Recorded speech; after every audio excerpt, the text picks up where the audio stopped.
رمضان آ رہا ہے، تیاری کرو. حج پر جانے سے پہلے معافیاں مانگتے ہو، رمضان سے پہلے بھی ایک دوسرے سے معافی مانگو، ایک دوسرے کو معاف کرو، ایک دوسرے کو درگزر کرو، خود جا کے معافی مانگ لو. اللہ آپ کا مقام اونچا کر دے گا، مرتبہ اونچا کر دے گا. آخری رات اللہ تعالیٰ فرماتے ہیں جاؤ، تمہارے رات کی قیام اور دن کے روزے کے بدلے تمہیں سب کو معاف کر دیا. مانگو. اور ایک رات اللہ نے شب قدر بنائی جو 1000 راتوں کے برابر کر دی. وہ آج آپ کی تو راتیں بڑی چھوٹی ہیں، 5 راتیں جاگ لو، 3 گھنٹے دی بھی نہیں رات ہوندی، تو 5 راتیں جاگ لو، 21 23 25 27 29 ان میں سے ایک رات ضرور شب قدر ہوگی. ایک رات کا جاگنا 80 سال کی عبادت سے بڑھیا ہو جائے گا. صرف ایک رات کا جاگنا، ایک رات کا جاگنا. ایک شرط ہے، دل میں بغض نہ ہو، نفرت نہ ہو، حقارت نہ ہو. کسی مسلمان کو حقیر نہ جانو، بلکہ کسی انسان کو حقیر نہ جانو، تو آپ کی بندگی اللہ کی بارگاہ میں پہنچ کر آپ کے مقام کو اونچا کر دیں گی. تو عبادات میں ایک نماز ہے، پھر ایک روزہ ہے، پھر زکوٰۃ اور حج مالدار لوگوں کا فریضہ ہے، غریبوں کا نہیں ہے، متوسط طبقے کا نہیں ہے. تو عبادات کا جو نصاب ہے بڑا مختصر ہے. 5 نمازوں پہ کتنا وقت لگتا ہے؟ روزے سال کے بعد آتے ہیں، گنجائش ہے، بیمار ہو بعد میں رکھ لو، مریض ہو بعد میں رکھ لو. زکوٰۃ سارے سال میں کسی وقت دے دو، حج زندگی میں کب کسی وقت کر لو. یہ ایک چھوٹا سا نصاب ہے.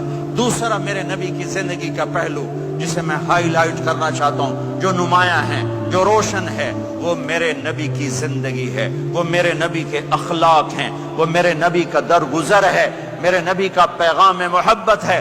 میرے نبی نے فرمایا اسلام کا سب سے مضبوط عمل کیا ہے؟ ایو اور الاسلام اوثق. صحابہ نے کہا الصلاۃ، نماز. آپ نے کہا نہیں. جہاد؟ آپ نے کہا نہیں. روزہ؟ آپ نے کہا نہیں. حج؟ آپ نے کہا نہیں. اسلام کا سب سے مضبوط عمل کیا ہے؟ صحابہ. نماز. جی نہیں. جہاد نہیں. روزہ نہیں. حج نہیں. اچھا یا رسول اللہ پھر کیا ہے؟ سنو غور سے، توجہ سے. میرے نبی نے فرمایا اسلام کا سب سے مضبوط عمل آپس میں محبت کرنا ہے. اللہ کے لیے محبت کرنا ہے، اللہ کے لیے محبت کرنا ہے، اللہ کے لیے محبت کرنا ہے. اسلام پیغام محبت ہے. میرے نبی کی زندگی محبت کی پوری تصویر ہے. کسی سے نفرت نہیں، بغض اللہ کے لیے، محبت اللہ کے لیے. یہ اسلام کا سب سے مضبوط عمل ہے.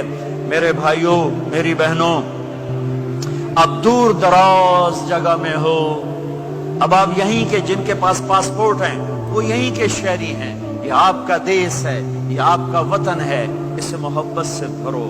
پاکستان کی نفرتیں یہاں نہ زندہ کرو، ہندوستان کی نفرتیں، بنگال کی نفرتیں یہاں مت زندہ کرو.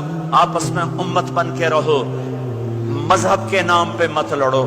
یورپ میں یہ آگ لگی ہوئی ہے، میں بہت عرصے کے بعد آیا ہوں، مجھے نہیں پتا کہ یہاں مذہبی نفرت ہے یا نہیں ہے، لیکن چونکہ یورپ میں بہت دفعہ جانا ہوتا ہے، ہر سال ہوتا ہے، وہاں یہ جھگڑے، نفرتیں، ہماری مسجد تمہاری مسجد، ان کے پیچھے نماز نہیں، ان کے پیچھے نماز نہیں، یہ تو مسلمان ہی نہیں، یہ تو گستاخ رسول ہیں، یہ وہابی ہیں، یہ کافر ہیں. دیکھو میں ہاتھ جوڑتا ہوں، امت بن کے رہو، امت بن کے رہو، مومن بن کے رہو، مسلم بن کے رہو، مومنہ بن کے رہو، مسلمہ بن کے رہو.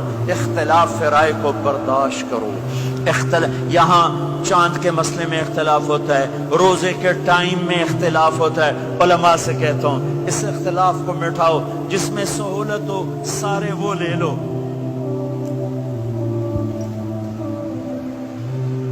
امت میں تفریق نہ پیدا کرو. یہ علماء کے سامنے ہاتھ جوڑتا ہوں، جس میں امت کو زیادہ سہولت ہو. ما خیر بین امرین الا اختار ایسرہما. 2 کام جب میرے نبی کے سامنے ہوتے تھے، جو مشکل ہوتا تھا چھوڑ دیتے تھے، جو آسان ہوتا تھا لے لیتے تھے. تو میرے بھائی بہنوں، یہ مذہب کی نفرت پاکستان میں، بنگلہ دیش میں اور انڈیا میں آگ لگی ہوئی ہے. امت بن کے رہو، امت بن کے رہو. اگر آپ اور میرا مسائل میں اختلاف ہے تو یہ ہماری محبت کو نہ ختم کرے، ہمارے تعلق کو نہ ختم کرے، ہماری نفرتیں نہ پیدا ہوں۔ اختلاف رہا شروع سے تھا، آج بھی ہے، آئندہ بھی رہے گا، لیکن اللہ کے واسطے، اللہ کے واسطے، اللہ کے واسطے اس کو محبت میں بدلو، اسے محبت میں بدلو، اسے محبت میں بدلو۔ اختلاف رائے کو برداشت کرو، مذہب کے نام کی نفرت کو ہوا نہ دو، ہوا نہ دو، اس کو ٹھنڈا کرو، اس پر پانی ڈالو، اسے بھڑکاؤ نہیں، اس پر پانی ڈالو۔ میرے نبی نے عبداللہ بن ابی سے نباہ کر کے دکھا دیا، جو منافقوں کا سردار، باقی منافقوں کا تو کسی کو پتہ نہیں تھا سوائے میرے نبی کے، عبداللہ بن ابی کا منافق ہونا سب کو معلوم تھا، یہ منافق ہے، اور آپ کے پیچھے نمازیں پڑھتا رہا، آپ نے اس کے اپنے ساتھ رکھا۔